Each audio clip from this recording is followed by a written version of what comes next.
In the early 2000s, the PlayStation 2 absolutely dominated the console market. It outsold everything by a massive margin with a huge game library and a built-in DVD player. But there was a technically more powerful console available in the 2001 Xbox, Microsoft's first full foray into the console market, and while the Xbox wouldn't sell nearly as well as the PlayStation 2, it would garner a dedicated fanbase that would swing momentum their way at the beginning of the next console generation. Hey, how's it going? I'm Josh from 91 Tech, and the first Xbox is an absolute unit. And it's also pretty obvious why it's called Xbox. I mean, it's got a giant X. It's kind of awesome. So today we're going to be taking a look at the Xbox all these years later, with both the story around it and how it holds up in modern times.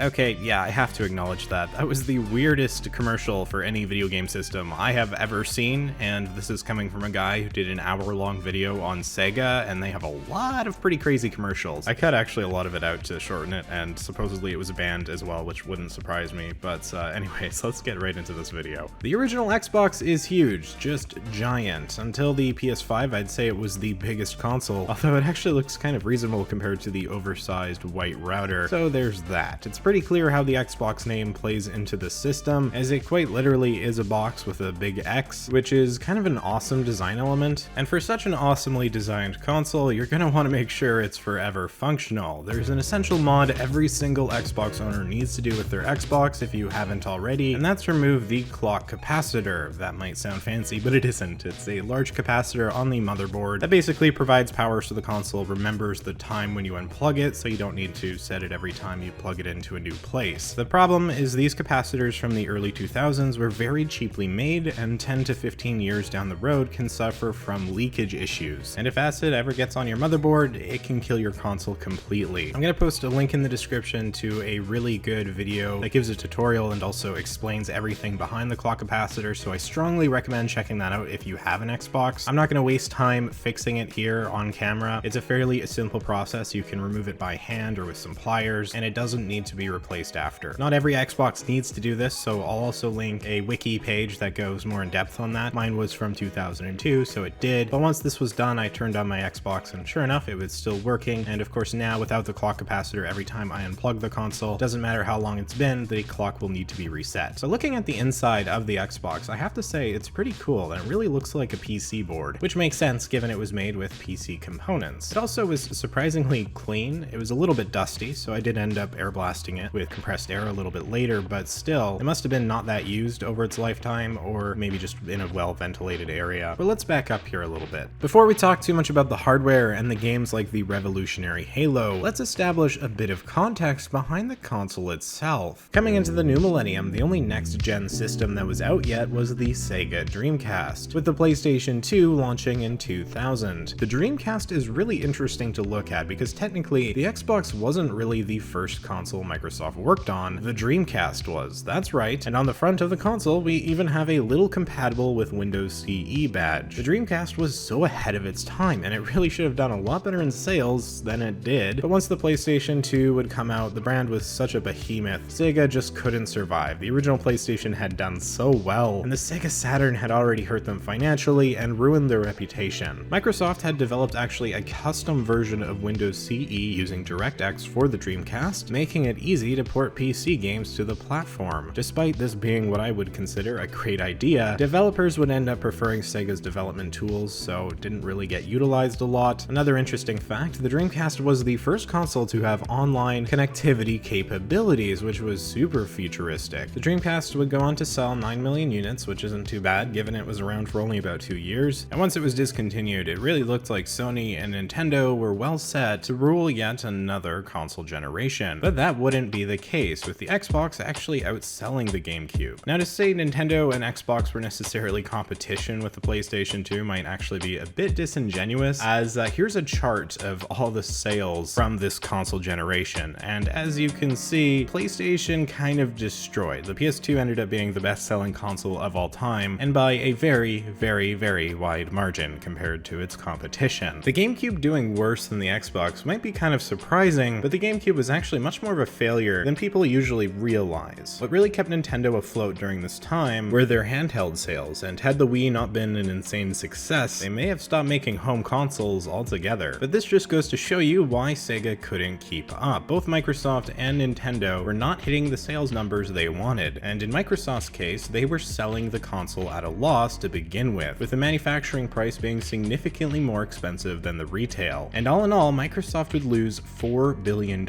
in the system throughout its lifetime. It didn't sell great outside of the Western market either, which wasn't a big surprise given Microsoft was an American company. Actually one of the first when it came to big players in the game industry, with Nintendo, Sega, and Sony all being from Japan. It may not have sold the best, but where the real success lied with the Xbox was in the games, online connectivity, and hardware, which would perfectly lead into the next generation. Microsoft took that initial loss to set themselves up as a console maker in the future, and I have a lot of respect for that mindset, and it worked. The Xbox 360 was a huge success right from the get-go, at first taking real advantage of the PS3 being too expensive and impractical at its launch. The Xbox 360 as well as Xbox Live really managed to get a grip on the console industry, and while right now they're not doing as well as Nintendo or Sony, they're still making consoles and the future looks bright. So I know I've covered a lot of the background, and we should move on here to the actual launch of the Xbox itself, which saw the beginning of a video game revolution in both Xbox Live and Halo, paving the way for not only first-person shooters, but all video games of the future.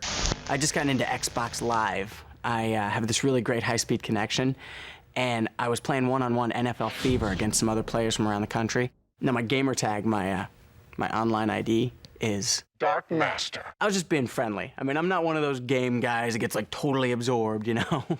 Taste it! Yeah! You're going down! That's gotta hurt. So pretty soon, I had like the highest score in the country. Master! Actually, I think there was one other person that was above me. I mean, hey, it was no big deal. Oh, I don't think so. So I decided it'd be fun to contact this guy and challenge him. All right, how about it, Crusher? Greetings, Fart Master. I'm Crusher. We'll see who gets crushed, Crusher. I suck. Come on! It's the end of the game. I think I lost the football game. How about a different game, homeboy? Well, anyway, one of us suggested playing a different game. Think you can cap my flag? Bring it on, Dark Gas Passer. All right, let's kick some tail. Whoa, come on. We just barely lost. I think I just got tired. It was all right, though. It wasn't like I was all distraught or anything about losing, you know? Why? I mean, it would have been nice to have won, but, hey, you win some, you lose some, right? Well, I don't know much about all that, but as long as you can fit into that chicken suit, the job is yours.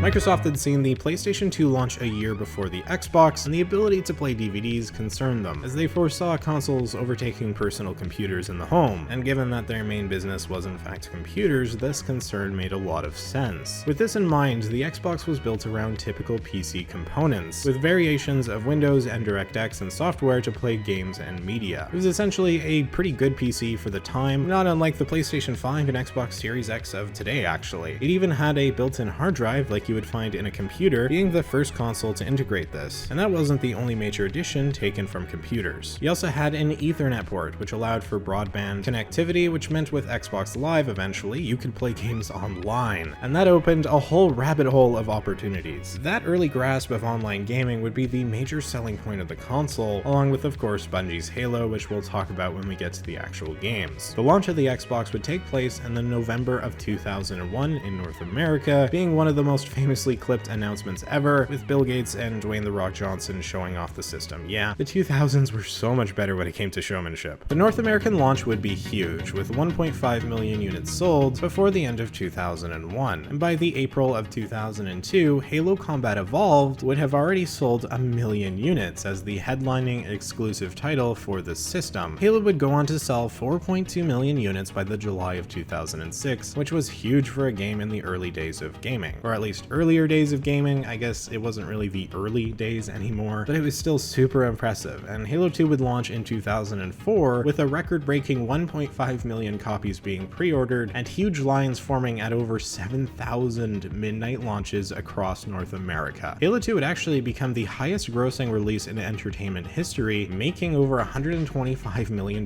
in its first day. Just insane. This, of course, attracted the attention of the mainstream media, and it played a big part in making video games what they are today, not just a niche platform for nerds and kids, but a fun, entertaining outlet enjoyed by millions and millions of people through every age and nationality and group. It was finally becoming mainstream, and Halo 2 would eventually sell over 8 million units, making it the best-selling original Xbox game by a wide margin. It was also one of the biggest early online games with Xbox Live, the multiplayer being just a fun experience that wasn't possible to the same extent with the PlayStation 2. It brought a ton of specific features in Halo 2 for online play, such as a matchmaking system, which allowed you to just automatically find yourself a game instead of manually selecting a lobby, and also allowed you to party up with friends and just find a game for whatever you wanted to play. This was huge for online gaming, and would eventually be integrated into Xbox Live itself in the early days of the 360. The Xbox made the impossible possible. Who in the 90s envisioned being able to play video games with someone halfway across the world at any time instantly? The internet is such a crazy innovation, and so easy to take it for granted now that it's so commonplace. Where the Dreamcast would fail, Xbox didn't. The Dreamcast connected to the internet with dial-up by default, and I mean it came out in 1999, so that makes sense, but Xbox Live launched a year after the console and would require an actual broadband connection with the built-in Ethernet port. This would ensure top-of-the-line internet speeds for all players, which was essential for a smooth gaming experience. It was also helped by the full-blown hard drive, which would provide a huge amount of storage space, which meant downloadable content could be available and provided faster speeds than previously possible with other consoles. I cannot fully express just how important the Xbox was in setting up the future of video games. Nowadays, there are so many titles that integrate online play that it's harder to find a game that doesn't, and they can all thank Xbox Live back in 2002 for starting the whole thing off in a much more usable and convenient format than the Dreamcast did. Games that could be played on Xbox Live or had downloadable content for the original Xbox would have this orange bar under the Xbox header on the game case to let you know it was an Xbox Live game. And by the July of 2004, Xbox Live had reached 1 million users online, and only a year later, in 2005, it would hit 2 million. Xbox Live support for the original Xbox would finally be shut down the April of 2010, and since then, there have been workarounds actually developed for certain games that allow users to system link to other consoles over the internet. It's always neat to see how people push old tech to its limits, even so long later. Let's look at this absolute unit of the console itself. The Xbox is just massive, as I said earlier. Compare it to the PlayStation 2, and the size difference is crazy enough, but then look at it compared to the 2004 PS2 Slim, and it just gets laughable. Literally laughable. The PS2 Slim at the time would have been equal competition to this crazy big Xbox, and it's not much bigger than like the disc tray on the Xbox. The Xbox having an actual hard drive and PC components had increased the entire size of the system, and while it's totally fair to prefer not to have such a big plastic box sitting by your TV, I honestly doubt many were very concerned with the size, and it was still smaller than an actual PC. What does a big console need? A big controller, and don't worry, the original Xbox had just that with the Duke, as it would be nicknamed, as well as the slightly less flattering nickname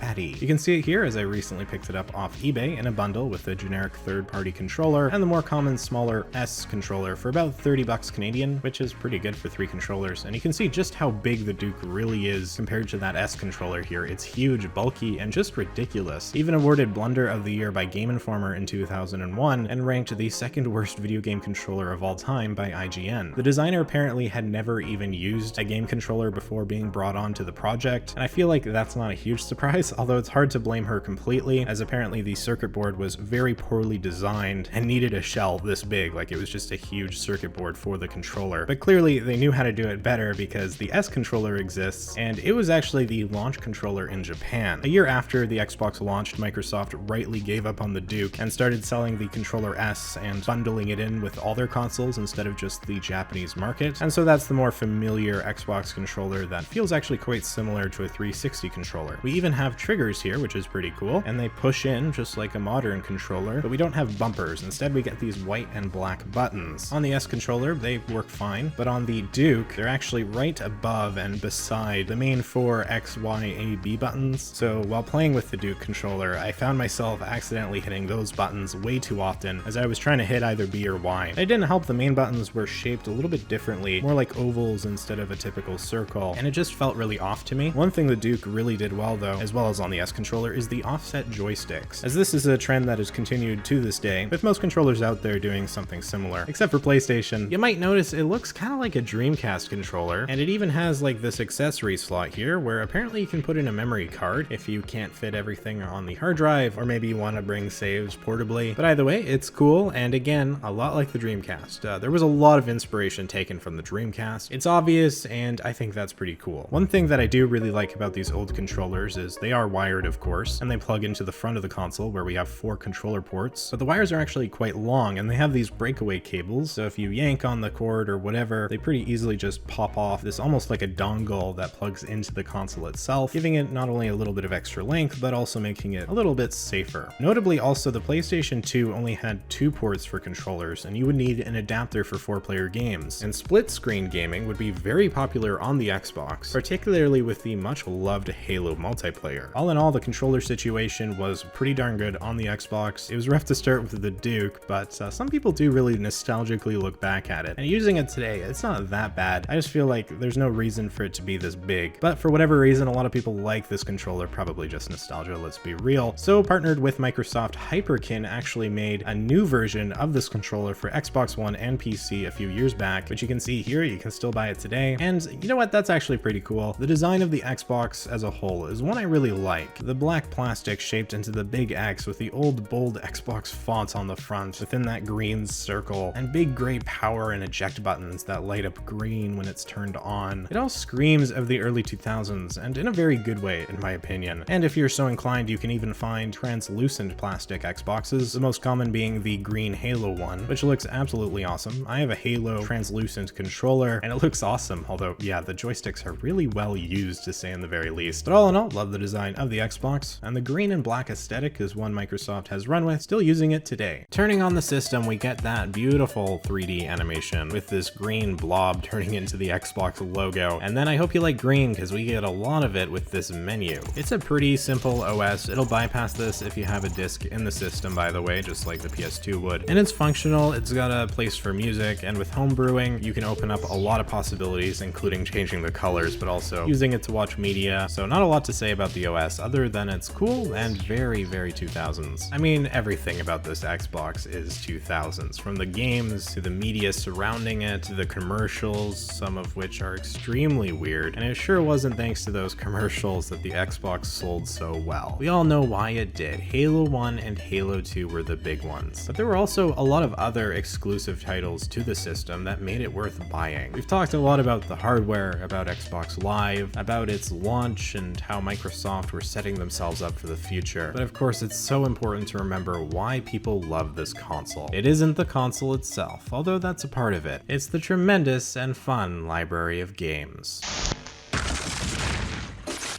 Citizens of the world, we are in deep doo-doo.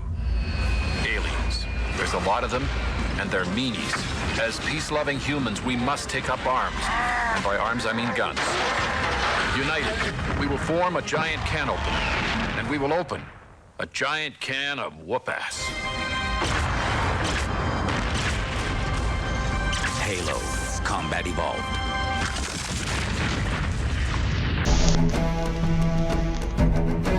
From its inception, the Xbox would get strong third-party support, including 11 games exclusive to the system from Sega, such as Jet Set Radio Future, and the exclusive greatness wouldn't stop there. Halo 1 and 2 aside, you also had the likes of Fable, Ninja Gaiden, Forza Motorsport, Star Wars Knights of the Old Republic, Jade Empire, The Elder Scrolls Morrowind, Project Gotham Racing, and one of my personal favorites, Fusion Frenzy, which was a 4-player collection of mini-games similar to those from Mario Party, and was probably the best party game for the system. It's still fun, honestly, and is on Xbox Game Pass, so definitely worth a try with friends if you haven't played it before. Another noteworthy title came out of Microsoft buying Rare, a developer for the Nintendo 64, as we would get Conquer Live and Reloaded, which was a remake of the 2001 classic that had solely been on the N64 beforehand. The last game to ever release on Xbox was Madden NFL 09 in 2008, as developers had moved on pretty quickly. Interesting fact that I love telling people because it's insane, the final game produced for the PS2 was FIFA 14 up to the end of 2013. Yes, FIFA 14 was available for the PlayStation 2 at about the same time the PlayStation 4 had launched. That fact always blows me away. And I've named some exclusives, but obviously there were lots of games that came to all consoles of the generation, which I won't get into too much, but at least looking at the best selling game list for the original Xbox. This is from Wikipedia, but you had Grand Theft Auto, Need for Speed Underground, Star Wars Battlefront and Battlefront 2, just some really great games that would come to multiple platforms. And the Xbox was definitely one of, if not the best place to play those games. There's definitely always a debate between the PS2 and Xbox, but honestly, in my opinion, they both had their benefits, and I think which exclusives you preferred probably was the biggest factor, as well as, of course, Xbox Live. But all this aside, the two games that really managed to not only be the Xbox's main system seller, but completely revolutionize the gaming industry as a whole were, of course, Halo 1 and Halo 2. And I'm going to be dedicating some time to talk about these games because I think they really define what the Xbox was. Without those games, I don't know if there would have been an Xbox 360. They really just made the console. Halo Combat Evolved, believe it or not, was originally a real-time strategy game that was going to come to Mac and Windows. Yeah, Mac. It was actually first revealed at Macworld in 1999 after Bungie had met with and impressed Steve Jobs. That's right, Steve Jobs had his hand in Halo, of all things. What didn't this guy touch? Pixar, by the way? Yeah, Steve Jobs was the co-founder. This dude did everything. I might actually end up doing a video fully on that whole story because it's absolutely fascinating to me. But the long and short of it is that Microsoft would end up swooping in when Bungie was low on funds and acquiring them in 2000. At this point, Halo actually wasn't really that much more than a pretty disconnected collection of ideas that had been shown at Macworld, and it slowly became a third-person shooter from the RTS, and then eventually a first-person shooter. The development time for the game where things were really happening was shockingly short, but the game ended up accomplishing some impressive feats, with many features that would become a staple in shooters, such as aim assist, and even assistance in player movement. Features and story plans had to be cut to make the release date, and the choice to reuse levels in the campaign of Halo 1 was made to save time, and that was really clever. They changed certain things about them, and they were often in reverse, and the maps were so big and open, it just kind of worked, although it was a bit confusing. They actually had to put arrows in a lot of the levels to lead players along, as they found that people tended to get lost. One of the main things praised with Halo CE was the multiplayer. While Xbox Live wasn't a thing yet, with those 4 controller ports, you could play 4-player multiplayer, and then also System Link, where you could have multiple systems and then have even more players. Believe it or not, 4 months before release, they decided multiplayer wasn't fun, so it was scrapped completely and rebuilt from the ground up. Apparently, employees were sleeping in the office for the last few months to make the game's deadline. It was all a mess, but despite the rushed and chaotic development, Halo was an absolute masterpiece. Not without its flaws, but bringing an experience unlike any other game that had ever been created. And the introduction for the player, just from the get-go, was absolutely perfect, with the first level sticking you in a ship full of tight hallways with twists and turns and dead ends, and then the second dropping you in the middle of a giant, beautiful landscape, giving you the choice and freedom to roam around, and then giving you a car with the Warthog to drive around. It felt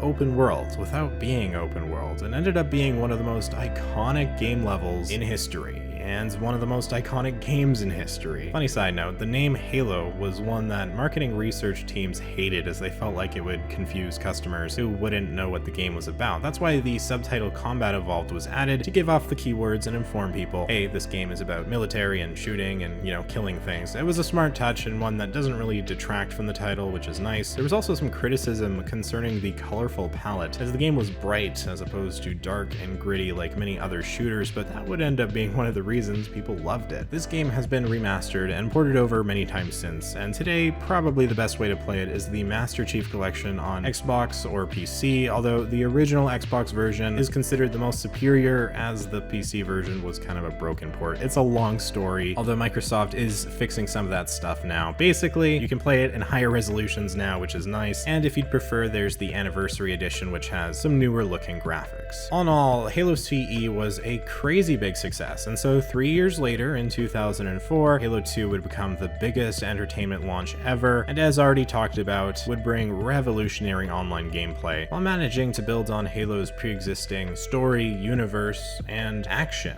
The gameplay just got better. Halo 2, if even possible, might have had a more chaotic development, but it all came together in the end once again, and Master Chief ever since has been a staple of gaming imagery for good reason. I want to spend some specific time with Halo because I love these games. I've been playing through them lately on Legendary, and they're not easy. Halo 2 is ridiculous. The best way to play Halo 2 nowadays is without a doubt Halo 2 Anniversary on Xbox and PC with the Master Chief Collection. It's just a fantastic remake of the game. It's very faithful to the original, much better than the Combat Evolved Anniversary in my opinion. There's something really cool with both Anniversary games is how you can flip in and out of the old and new graphics at will. It's so neat to see the differences, and I found myself in almost every new area flipping through just to see what it looked like in the original versus the remake. Without a doubt, the remake looks really good and it's much nicer graphically. But the games hold up, they really do. The gameplay actually holds up surprisingly well. It's got a lot of flaws, but even playing it on the original Xbox, as I have the first Halo for the Xbox here, this is me playing it with my Commodore 64 video monitor. The game actually feels pretty great. I don't really like playing shooters with controllers, but the aim assist helps a lot, and it's just fun. This is Halo. It's Halo. Halo 1 and 2 defined this entire generation of gaming, and while as stated, there were definitely other great exclusives for the Xbox like Fable. Fable's awesome. Halo was the title you bought the console for in the first place. Something worth mentioning here is the homebrew capabilities with the original Xbox. There's an impressively large emulation scene that's still surprisingly active here and there across the internet. It's possible to do some crazy stuff, like have the entire Xbox game library loaded onto the hard drive and emulate basically any older gaming system, including the Nintendo 64 and PlayStation 1, believe it or not, although of course the actual performance varies drastically depending on what you're doing and the game you're playing. Probably the easiest, not really a mod, but way to get your Xbox to play in high definition is purchasing a component to HDMI converter for the system, preferably one of the specific ones made for the system, as it allows it to display natively in 720p or 1080i, which is awesome and massively helps the system hold up in a modern setting. A lot of games support the widescreen resolution as is, so although I love playing it on the CRT because it feels so nostalgic,